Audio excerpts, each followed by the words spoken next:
Some brands offer you low finance, or cashback, or servicing. Renault don't do ors. We do ands. The Renault Kadjar with 1.91% APR and €1,000 cashback and 3 years servicing, saving you thousands. Renault, the brand with the ands. Visit your local Renault dealer. Finance is made under a hire purchase agreement. Terms and conditions apply. Deposit required. Subject to lending criteria. See Renault.ie. No risk it, no biscuit.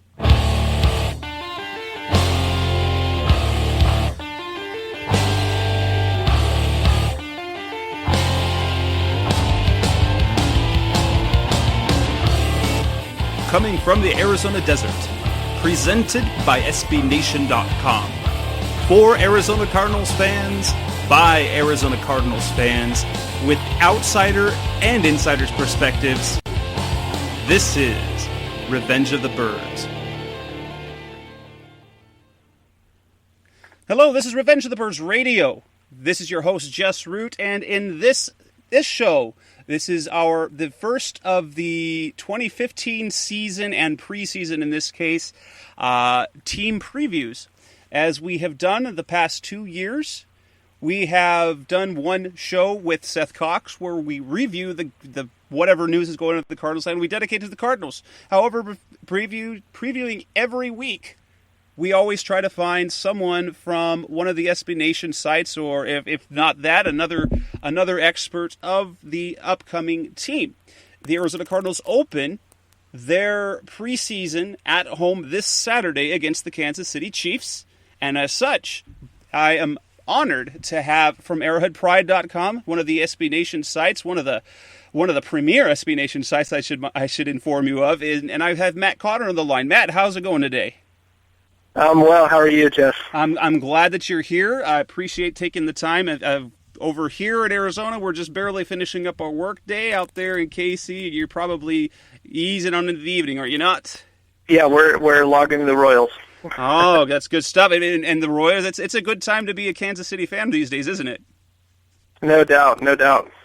So the purpose of Matt having you on, since we haven't been around any other team thus far this year, is to kind of tell us about the state of the Chiefs. So you're entering year 3 of the Andy Reid experience. You have a playoff. You've got a playoff appearance under your belt.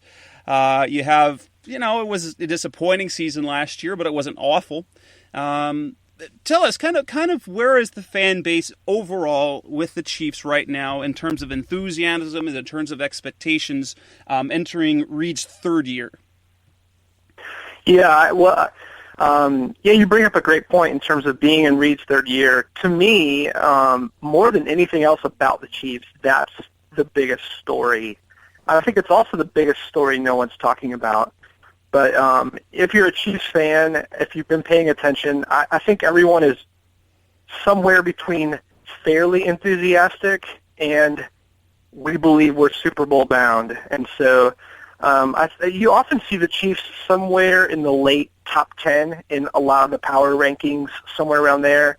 There's some level of belief, even in sort of general NFL media, that Denver could be upended this year, that maybe Peyton's arm plus other Broncos foibles plus sort of the continued building of the Chiefs into a better team each and every year under John Dorsey and Andy Reid. So I think most Kansas City Chiefs fans are pretty convinced that the division is theirs for the taking, and that the team looks pretty poised for a decent playoff run if Jeremy Maclin can be the wide receiver they need him to be, and if the defense holds as true as it looks on paper. Well, good. So let's take us back to the offseason. Obviously, the biggest moves of the offseason were, one, signing Justin Houston to that massive contract, which, from a Cardinals fan perspective, there was a little bit of chatter, not real discussion, but at least among fans and some blogger people like myself is, with Houston off the franchise tag, would it be worth with the type of player and the impact he is? Because he's not just a pure pass rusher. He is the entire package when it comes to outside linebackers. Yes, sir. And there was talk of, hey, well, let's go after him and give up 2 picks. He's certainly worth 2 first-round picks. You signed him to the big deal. You brought in Jeremy Maclin. Give us kind of the highlights of the offseason, the biggest additions, the biggest losses, and perhaps some of the more underrated moves. I know you did take one guy off of the Cardinals' hands in Paul Fenica. You gave him a little bit more money than I think that anyone really expected him to get. But right now, from what I saw, he's kind of buried in the depth charts. And while Paul is a great guy, an Arizona State guy, I really enjoyed him as a person. On the field, he was a smart player, but wasn't a great player by any stretch of the imagination. Yeah, you mentioned. Let's start there. Since we're talking about Paul here, he's really a candidate to not even make the Chiefs, which is both surprising and not surprising. I think it's surprising just in the fact that, hey, you just signed the guy and you signed him to a 3-year deal, and you signed him to fairly questionable money. On the flip side, the Chiefs went all in this offseason on redoing the offensive line. So. You were asking even about other additions. They traded a 5th-round pick in the future for Ben Grubbs, who was paid fairly handsomely for the New Orleans Saints. Grubbs has been to a couple Pro Bowls, so he steps in at left guard. Both guard positions for the Chiefs last year were just kind of, somewhere between atrocious and below average. And so Grubbs was brought in to solidify the left side of that line and step in next to Eric Fisher, who the team really hopes takes a step forward as a former number 1 overall selection. He's finally healthy this year. Fisher's saying all the right things. The team's saying all the right things. So it seems like the left side of that line could be solidified in that way. But they also drafted a kid in the 2nd round from Missouri, named Mitch Morse. It was a little bit of a surprise, but he's a very versatile offensive lineman who can play guard, center, maybe even swing out to tackle. So you have those investments alongside the return from injury and suspension of like Jeff Allen, who's a former 2nd-rounder, Donald Stevenson, who was a starter as recently as a couple years ago at right tackle.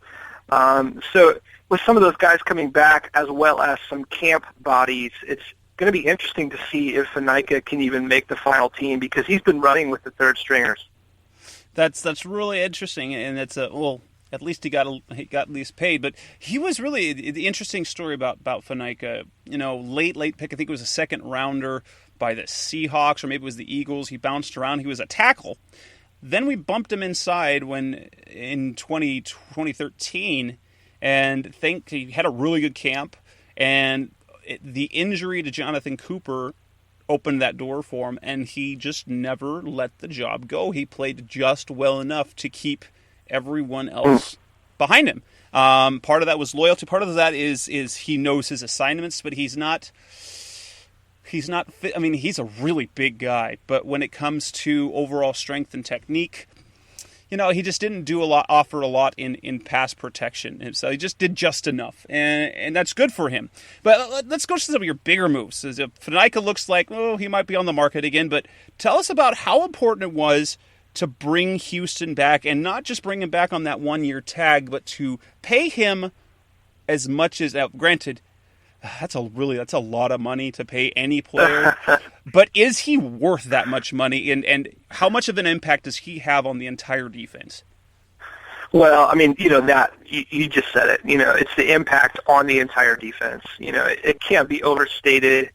It seems like both quarterback and pass rush, you just can't overstate the importance of having an impact player at both positions. And so I think for the Chiefs, knowing that you don't know what you have in D Ford, who was the 1st-round pick from last year out of Auburn, you know what you have, but you know it's fading in Tamba Hali, who they brought back on a team-friendly 1-year deal.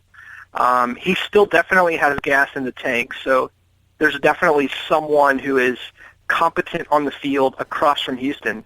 But without Justin Houston, there were a lot of question marks, I think, with the pass rush. with Justin Houston, the pass rush is not only anchored well, but then some of these other guys who are question marks can really become bonuses versus just depending on an unknown at an impact position. And you're right when you said earlier, I mean, he is the complete package. He's only in his third year. He was considered a developmental sort of guy coming into the league who only had maybe one or two moves. And so sort of the knock on him, besides some off-the-field concerns, was that coming out of Georgia, that maybe he was kind of a one-trick pony and he could get away with it in college, but not at the pro level.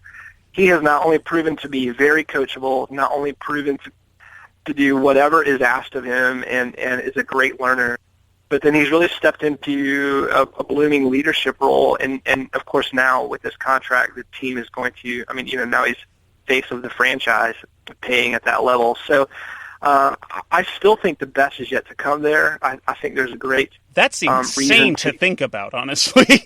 That's insane to think that the best is yet to come considering the seasons that he's coming off of, especially because he already is really good. He drops back seamlessly in the coverage. He's stout at the point of attack.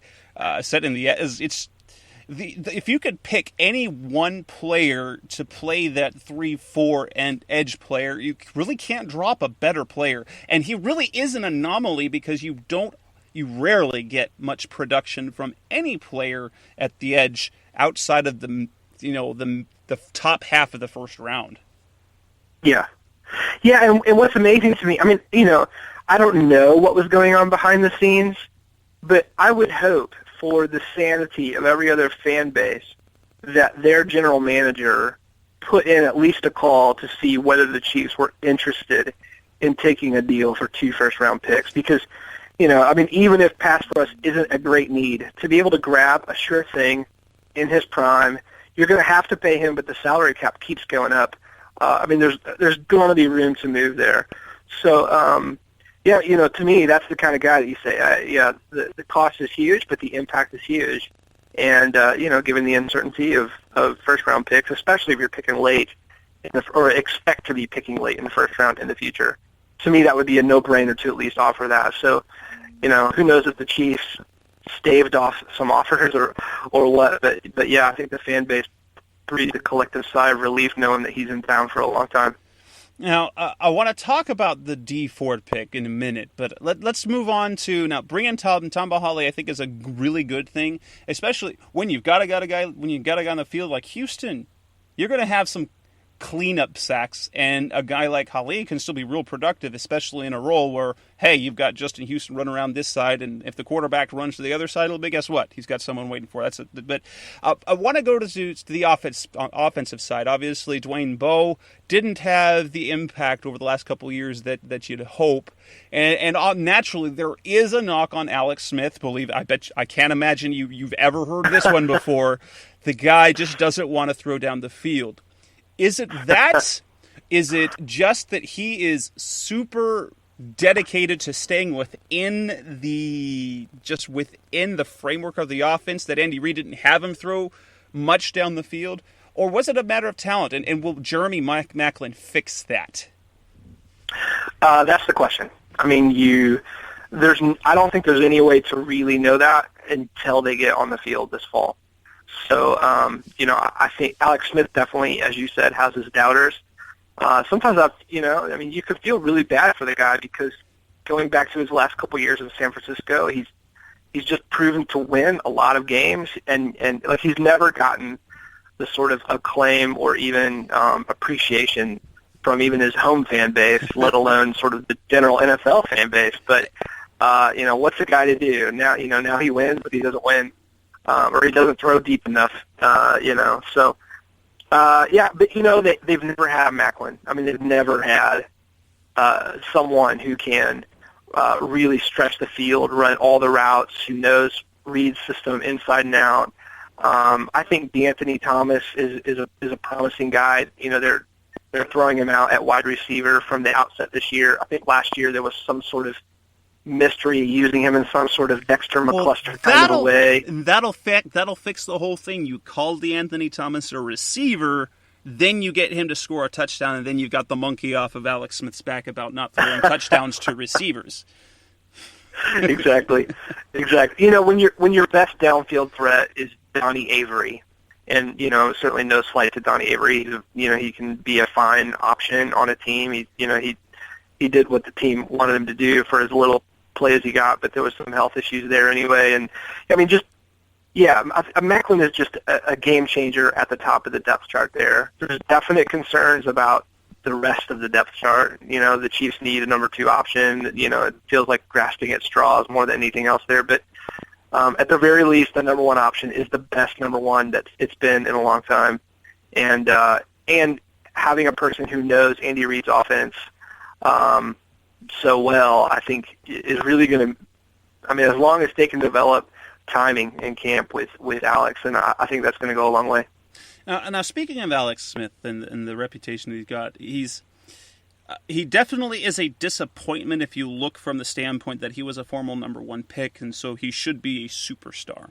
He eventually developed into a very capable quarterback, because it's different. He wins, but he didn't win with the same type of play that Tebow did, where Tebow was, you know, a terrible quarterback. Smith does really everything kind of pretty well, and while he doesn't have the strongest arm, I've seen him make throws. Just think back to the Super Bowl run that they had in San Francisco, and he made that throw down the field to hit Vernon Davis. That was not that was a man's throw, and something that's really kind of interesting is Alex Smith was the first guy when Bruce Arians was hired.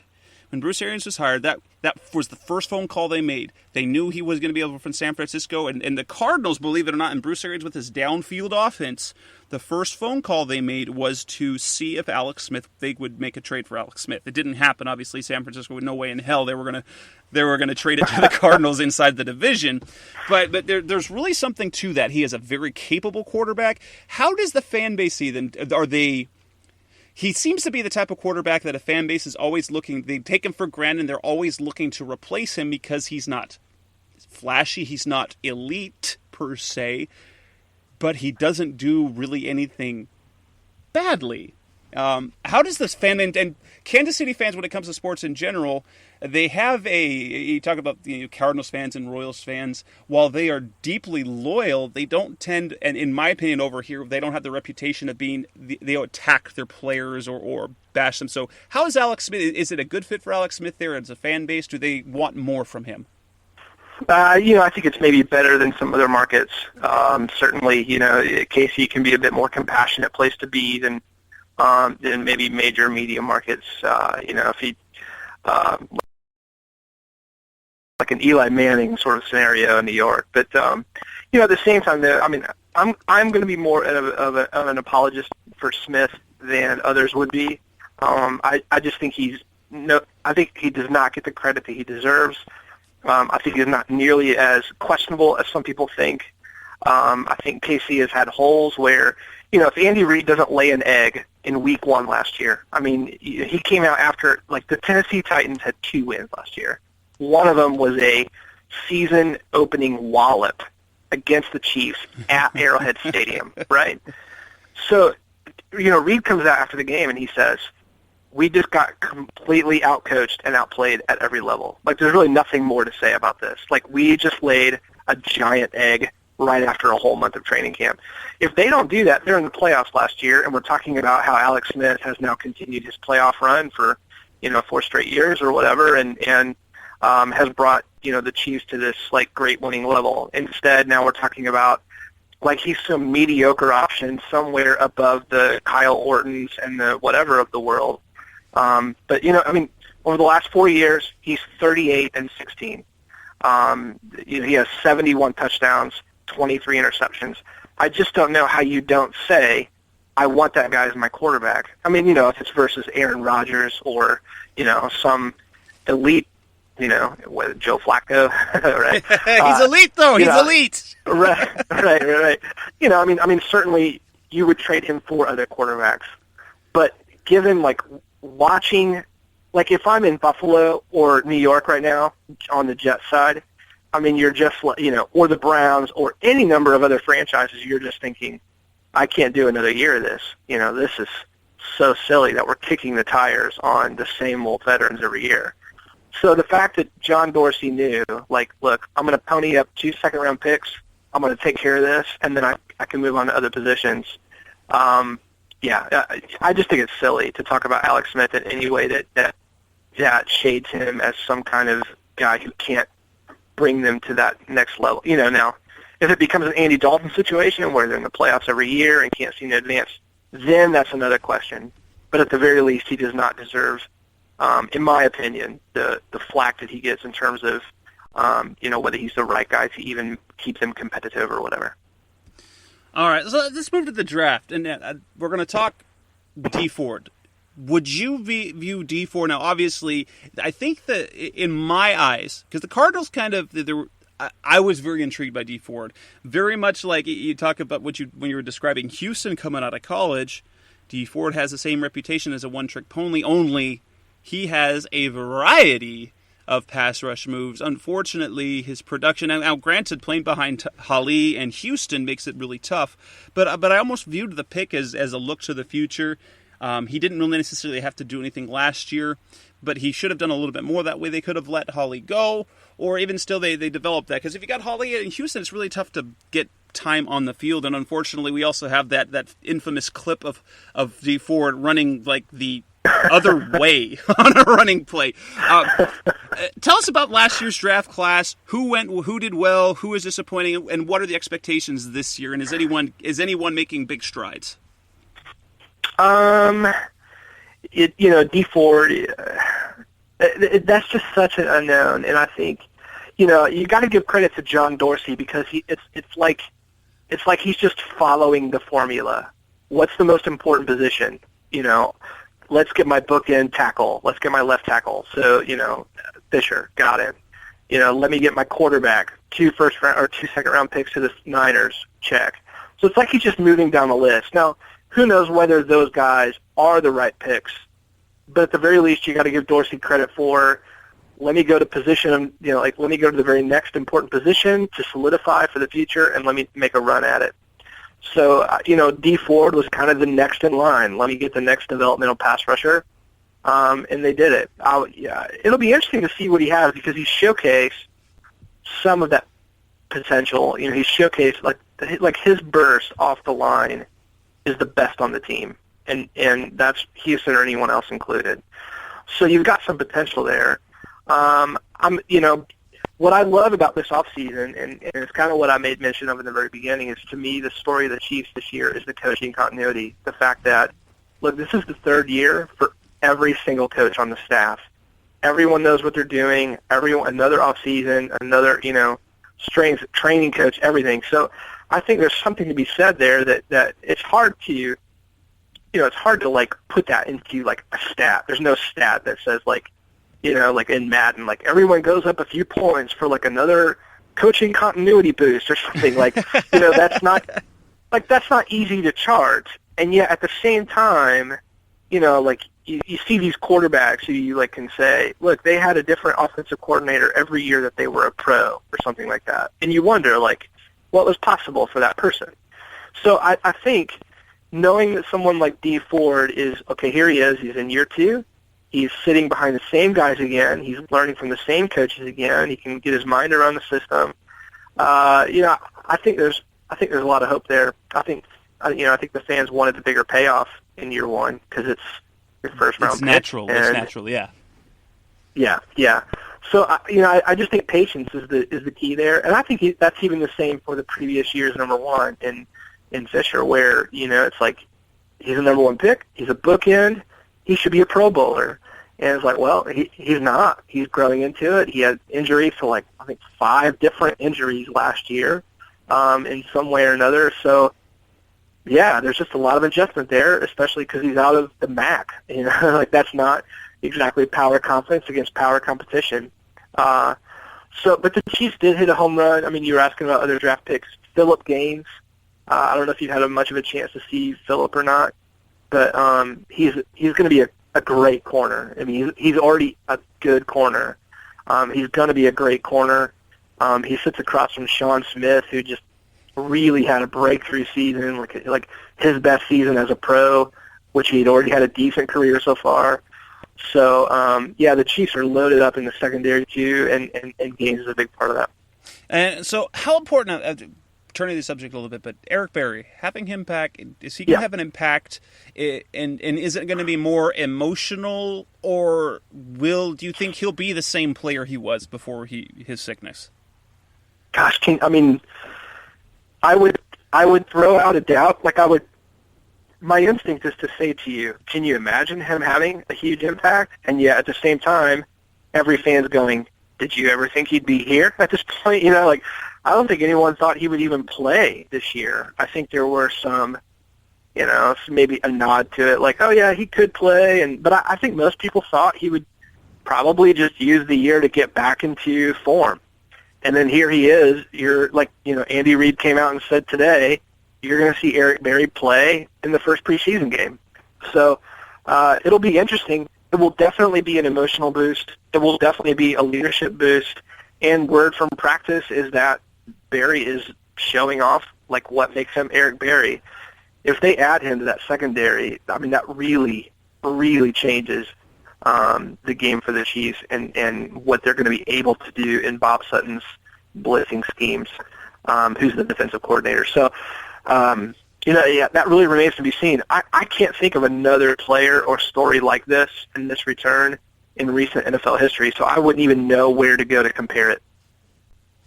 Let's go to this year's draft as we approach this preseason game.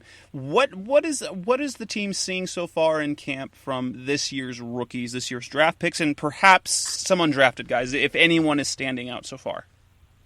Yeah, well, the word is great on in the first round they took Marcus Peters, who is certainly another kid with off-the-field concerns, but with number one corner potential. They took him, and word from camp. He's looking very sharp, very quickly. That's pretty important because Sean Smith, who has one position locked down, is going to be suspended for the first 3 games of the season. So that means that they're giving Marcus Peters starter reps. So even for this first preseason game, I would expect to see Peters out there with the first string defense as he prepares to just play immedely. It'll be interesting. He's got a definite learning curve. He's never played at that level. It's just a totally different game. But I think he's already displaying what is going to be, elite ability. And then given more and more experience, I expect that to play out on the field. Any other rookies? Now, what so far for the Cardinals? The plan is Carson Palmer in the first string offense, or at least the Carson Palmer is going to get one series, whether it's 1 play, 2 plays, 10 plays. He's going to be in there one series.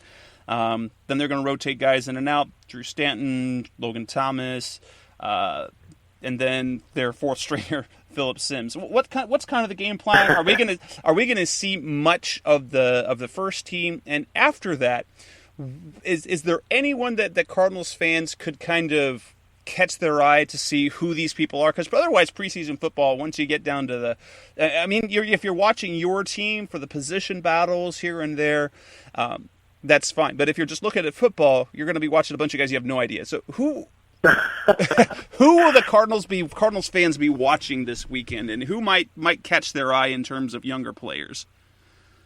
Yeah, that's a good question. You're going to get plenty of looks at Aaron Murray, who they took in the 5th round last year at quarterback. I think Smith will do the same thing that the Cards are going to do with Palmer. He'll get a drive, maybe even if it's a really short drive, maybe 2 drives. Who knows? You'll see Chase Daniel at quarterback for enough to get some reps, maybe the second quarter or something. But I would assume a lot of Aaron Murray, since he's the only other quarterback in camp. They don't have a fourth body like they did last year, since Tyler Bray is out with injury. You'll see Eric Berry playing later in the game because he's been running with the second unit. I would assume that would stay true in the upcoming games. So that'll be kind of nice to see someone like Berry playing once the game could get boring.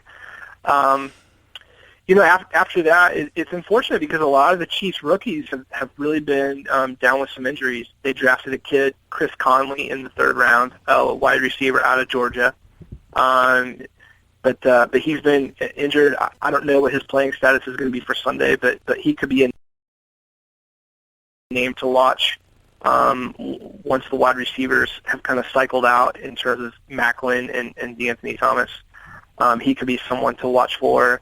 They've got a promising kid in the 7th round, Deron Brown, small school wide receiver guy that could be interesting there. I think all of Chiefs Nation is kind of hoping. To me, the worst spot on the roster is tight end. You have Travis, you have Travis Kelce, who is clearly just like one of the better tight ends in the NFL. But then after that, completely destroyed the Cardinals a year ago. We remember. Oh man, we remember him well. He's amazing, and so that's awesome. But after that, it is the steepest drop on the roster to me. So they drafted a kid out of Illinois State, James O'Shaughnessy, in the 5th round. So again, you're relying on a small school guy to be the number 2. There's really no one else. So so he's going to get plenty of playing time, and I think it wouldn't surprise me if they even really try to incorporate him quite a bit into the offensive scheme when he's in, because there's a huge learning curve, and they need someone to show up there. Well, good to hear. And the great part of this, when it's preseason and you're talking teams, but there's no pressure. Obviously your team wants to win. It comes down to whose third team can be better than the other team's third team. But there's no need for trash talk. So this is a very relaxing conversation. I don't feel the need to dig on the Chiefs at all. It's all fun and games. All fun against the regular season, and we're all friends and everything. But so the outlet, you mentioned at the very beginning. So expectations for the Chiefs is there is a buzz that perhaps are they kind of counting? Is it more of they're counting on the Broncos taking a step down to be able to step up, or do they really think that even if Peyton Manning's playing at a pretty good level, that they can really make a dent in that division?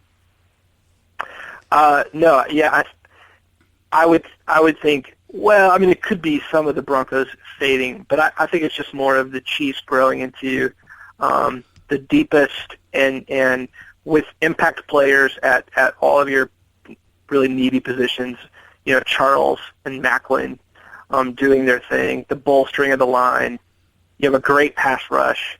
You have a secondary that could legitimately boast 3 number 1 type cornerbacks by the end of the year, along with a solid secondary. Ron Parker, Hussein Abdullah have been the safeties, and then you're going to add Eric Berry to that. I think most people are really anxious to see this defense just completely unleashed. Depending on, and this is the big if, and this is what we didn't talk about, depending on the health of Dontari Poe, like it all starts there with this Pro Bowl defensive lineman who just eats 2 guys for 90% of the plays every year, and then now he's out with back issues, which is never good for a guy who's nearly 350 pounds.